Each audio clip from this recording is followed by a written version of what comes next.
back in Dragon Ball Z, after the Cell saga, we got introduced to a character that was on the same level as Cell, and he completely went under the radar. Not many people talk about him, but it's the king of the demon world, Dabura.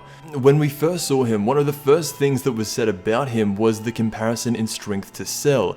This is something that has once again been covered by the guys who work on Multiverse, every story you could ever want, and this is the fight between Cell and Dabura.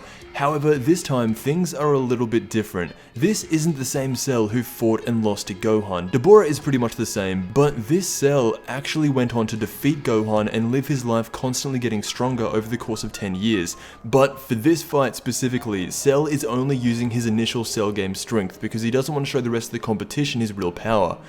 This is probably one of my favorite fights in the entire fan manga. Dabura starts by getting some early hits in, but Cell is a monster. These two characters have a very unique set of attacks and ways to fight. Dabura's most deadly attack is where he can spit on you and turn you into stone. There's not many ways to defend against that, while Cell has the abilities of everyone. So as the fight goes on, Goku is in the crowd watching Cell. He can sense Cell and he sees that his power hasn't increased at all from the Cell games.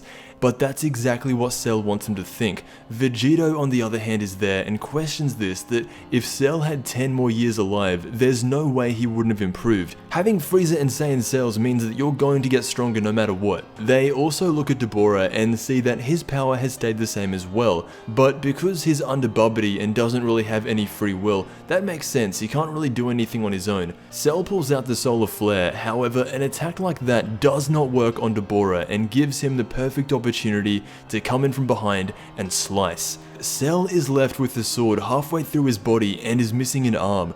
What we've seen from Cell ever since the beginning is that he will not die. He looks at Dabura and is disappointed that he can only attack from behind. He pulls out his sword, crushes it, and then regens back to normal. Cell in this story at full power is one of the strongest characters in the series. With an army of Cell Juniors and with him at the top, there's almost nothing he can't do. Dabura is speechless, and Cell ends him with a hole straight through the chest. Dabura is there hanging on to life by a thread, but there is still one thing he can do.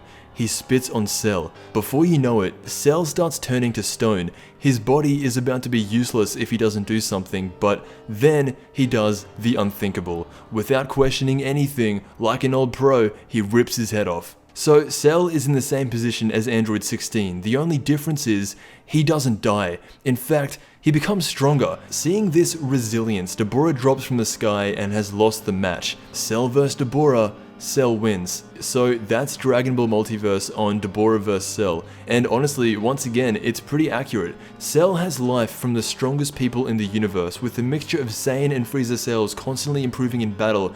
Dabura under Bubbity isn't going to stand up to that. Anyway, let me know what you think. I want to thank you so much for watching, and I'll see you in the next Dragon Ball video.